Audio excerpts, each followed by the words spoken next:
Hello, everyone. Welcome back to another MeWe podcast episode. I'm Treyon, and today we have Sonja of Wholeness Connection Relationship, who is a life, relationship, and attachment style coach and breathwork facilitator. So, hi, Sonja. How are you doing? I'm doing great. Thanks for having me. Okay, perfect. So, can you first tell us a bit more about your job as a relationship, attachment style coach, and breathwork facilitator? Like, what exactly does that mean? Yeah, so I was trained with the Personal Development School, which Thais Gibson's the founder of that, integrated attachment theory. And so for a long time, people thought one's attachment couldn't really change after it's set in childhood, but it's been discovered that you can work on it and heal it later on. So that's the principles there, is to discover more about your attachment style and then go about healing it. And there's a whole process to go through, some of which may come up today, some of which might not. The breath work was interesting because I got into that sort of, it was actually someone affiliated with the school, because even though it's all really great for all kinds of well-being, and that's part of the reason I do it, the link to attachment and attachment healing is that you can really work with subconscious reprogramming also with breath work and the different brainwave states that it gets you into. So I also do other kinds of life coaching, and Mhm. but I really do like to work on relationships kind of as my special topic that I is closest to my heart.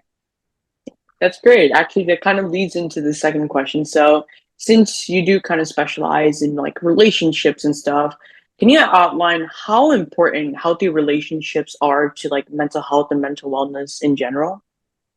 Yeah, I mean, they're really important in a lot of ways. I could go into all kinds of different directions. Of course, you can even go into, physical things. We probably even heard about how, when they do studies of elderly people, having good relationships versus not can lengthen lifespan, things like that. In terms of mental health, I tend to go the direction again of thinking about attachment, of course. So, and then co-regulation. So attachment, babies, for example, who don't have a caregiver that they can attach to won't thrive. So we have this really basic human need for attachment, and that's to people that we're closer to in that particular case. We're also a very social species otherwise, too. Hmm. If you just think of our brain chemicals, we're wired for all those ones. We are Yeah. affected, our dopamine system, all of that's affected in relationships. We also have oxytocin, which is the bonding one. So we really are wired for all kinds of different levels of relationship, from more social in general to these closer ones. And so I think co-regulation maybe is the easiest way to show how it affects us.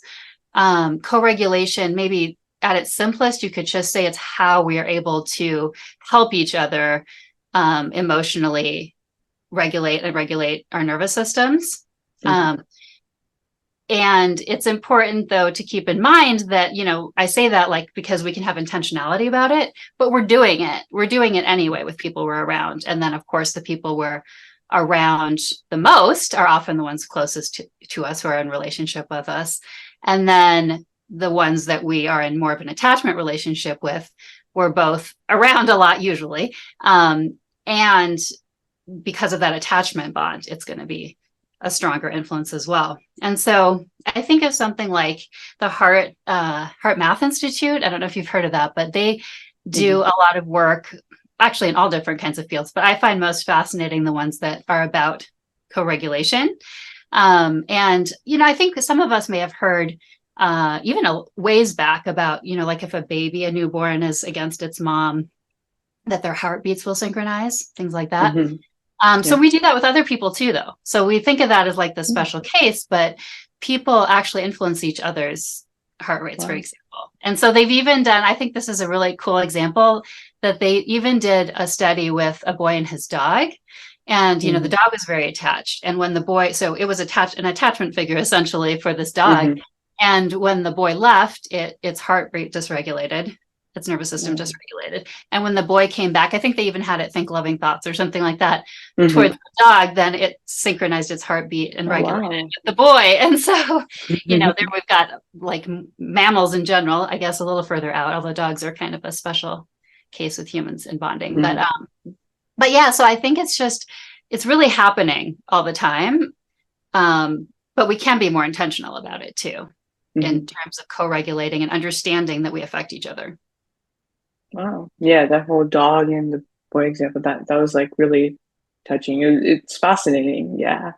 And so oftentimes there might be relationships, right, where it's like toxic, it's like negative, not always positive. So could you maybe give like some tips as to like how to first recognize that a certain relationship might be toxic? Like what are the signs of a typical toxic relationship? Yeah, and I do want to make a little distinction here because I think some Hmm. can be um, kind of the whole relationship is toxic, and then I want to talk a little bit about toxic dynamics, a little as a slightly Hmm. separate case because it Okay. can kind of go two ways in that direction. From there. So I would call some because I think it's important to distinguish if something's more straight up like abusive because people Hmm. still don't always know what all that entails. Because so it could entail something like physical or verbal abuse. It Hmm.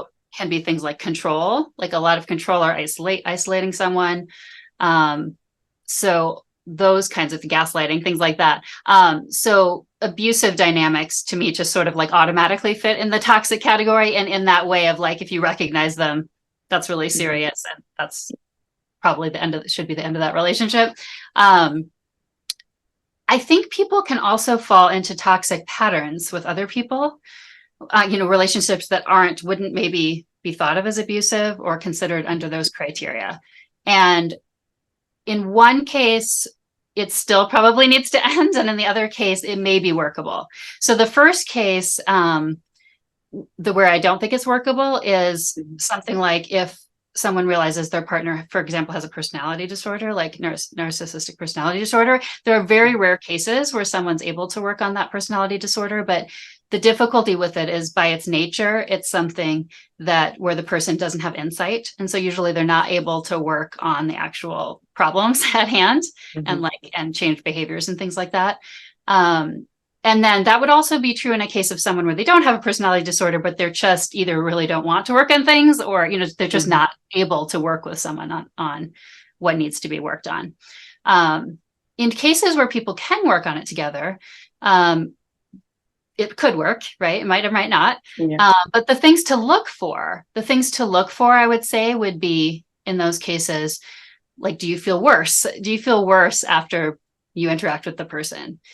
Maybe not just like once, very, very occasionally because you had a fight, but like it's kind of a pattern that you feel worse with the person. Maybe you Hmm. feel like you're not a good version of yourself with the person, whether it's Hmm. because of behaviors that you do or because the parts of you come out where you feel like you're not acting appropriately in the relationship. Hmm. um, and then also just things like if there's more negative, if the negative interactions are outweighing the positive. Hmm. For like a couples kind of situation, the Gottman Institute actually says that to have a really thriving relationship, you have to have like 5-to-1 positive to negative interactions. So you actually need more Oh. positives to outweigh the negatives because Mm. we actually have a negativity bias we're trying to overcome anyway. And Mhm. then things like boundary crossing, even if it's not to the level of abuse, that's really important to Mm. address. Just it needs to be addressed. It's a toxic pattern. And things like not having needs met or really stuck communication also can go, I think, to the level of, like, I would call it a toxic pattern in that case. Like maybe the Mhm. whole relationship isn't, but it needs to be addressed because Mm. it'll keep festering and it can't just go away on its own, right? So, Yeah. mhm. Mm. Yeah.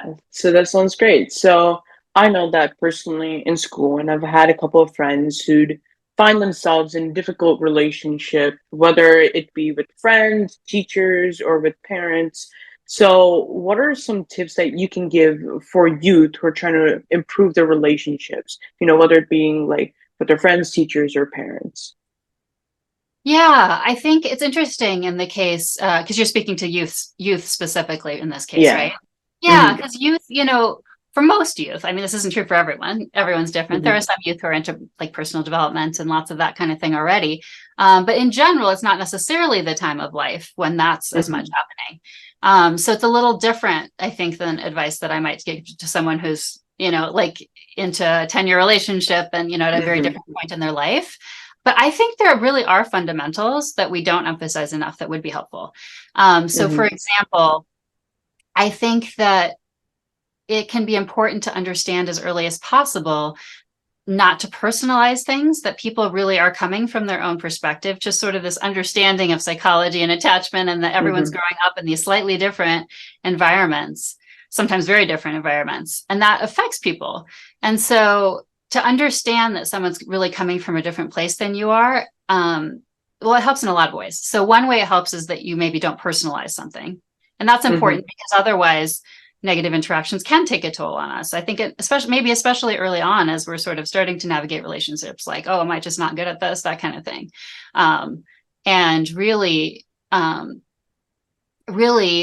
people are coming from such different backgrounds that's why. But then on the flip side of that, that doesn't mean that people get, oh, I understand you. You're coming from this other background, that you don't get to have boundaries, or like that anything goes. So it's also very important to understand that there's this balance between understanding that, so you don't take it personally, and also not just sort of excusing behavior and not having starting to have, because I think it's really important to start understanding as early as possible boundaries. Hopefully that's emphasized a little bit more now.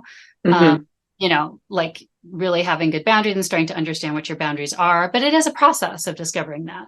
And then I think also understanding that having needs and expressing them isn't selfish. I think sometimes families, we want to instill empathy in our kids. And sometimes that can get like fuzzy and mixed up. Really, it's two different things. And if anything, someone understanding themselves and their own needs usually makes them actually more able to understand more deeply someone else and where they're coming from and their needs. But I think sometimes that can be sort of said like as if it's selfish. And I don't think that's true at all. And then finally, I think starting to work with communication. It's a difficult one, I feel like, but starting to try to work with communicating vulnerably and clearly. It touches in a little bit again to not assuming that someone else gets your perspective. I think part of the reason it's hard actually is because you grow up and you're in a family dynamic and you kind of don't know you are. It's like the fish and not realizing they're in the water. Like that's just what everything is, right? The water.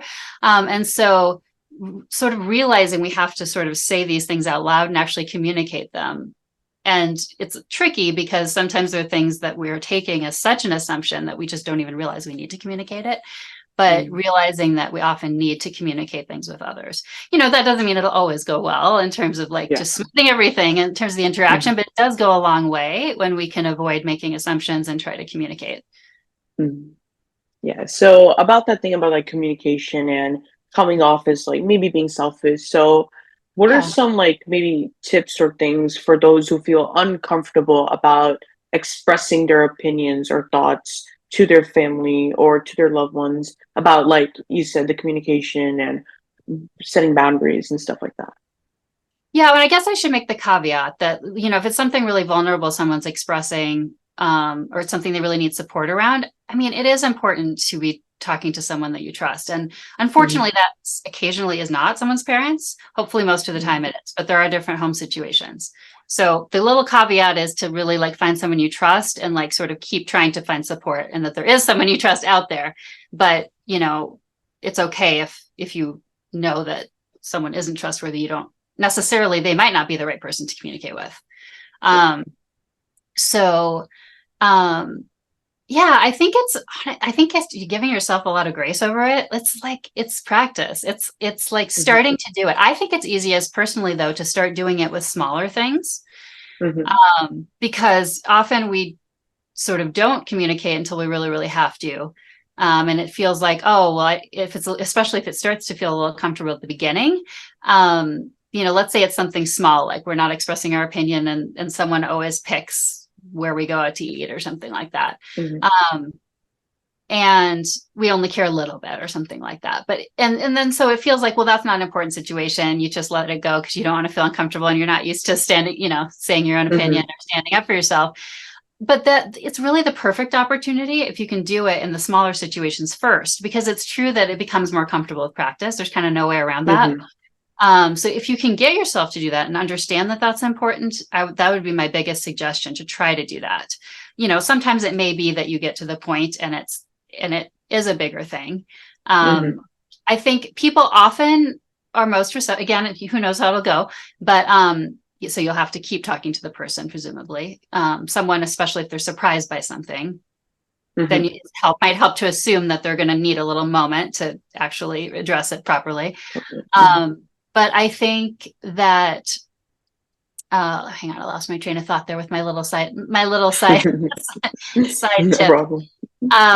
Just saying things. I mean, that's why people often try to use things like I statements, is because you're sharing, if you're sharing sort of a feeling and coming with the vulnerability and kind of that it's about you, can help people like not be defensive right away, for example. So if you're able to come with that perspective, if you're sharing and you're saying something like, you make me feel horrible, that's, it's probably not going to go very well. And like, it probably wouldn't be as extreme as that, but if you sort of, especially if you're coming in with something and ahead of time that you're communicating, then you have this wonderful opportunity to think about your wording a little bit and how you're coming across. So it's just like taking small steps and ultimately just building up to kind of like that larger scale, pretty much. I think that is the best way to do it. And like I said, sometimes it doesn't work that way. And if it doesn't, I would say trying to really, be present with yourself in the moment, take some deep breaths, and trying to understand that they might take a moment. If you can be as regulated as possible, the better. Yeah. Yep. Sounds good. And so, as you are also a breathwork facilitator, so there are obviously moments in life or in daily life, actually, when like you feel stressed, you feel overwhelmed, and sometimes you just feel like you have too much on your plate. So do you have some like calming breathwork exercises that maybe we could use in our like daily lives to improve mental wellness and maybe just, break the stress off? Yeah, definitely. So breath is this wonderful resource that I don't know why, but we still find it hard to use, I think. Probably because when you breathe a certain way for a long time, you have all that motor memory of doing it that way for so long. So most of us breathe really shallowly, kind of up here. And really what we should be doing all the time, but even if you don't and you start to do it, it will help to regulate you, is to take what in my particular breathwork lineage they just call belly breaths. It's not your belly, really, of course, it's your lower lungs, but that you breathe in, ideally in through your nose, out through your mouth. But so you'd breathe in to your lower lungs. And the reason we call it the belly breath is because then your hand, like if you put your hand on your chest and one on your belly, you'd feel that belly hand move. So like that. And then out. And if it's a big breath, so if it's a small breath, you just feel the belly hand move. If you do a bigger breath, you should feel first the belly hand move, then the chest, and then you exhale.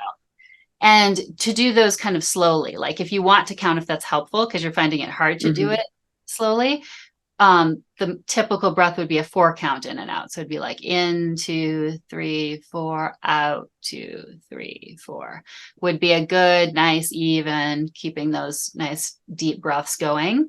If you're paying attention to that sort of fairly slow rhythm, and then also that you're doing those nice breaths deeply into your, into that lower lung area that makes the belly hand move. And if you want to extend that a little more, like if you really wanted to do a time when you were calming yourself, you could even do longer exhales. So if you take an inhale and then you extend your exhale, even maybe to double, like a 4 count in, 8 count out, that will also that gets your parasympathetic instead going.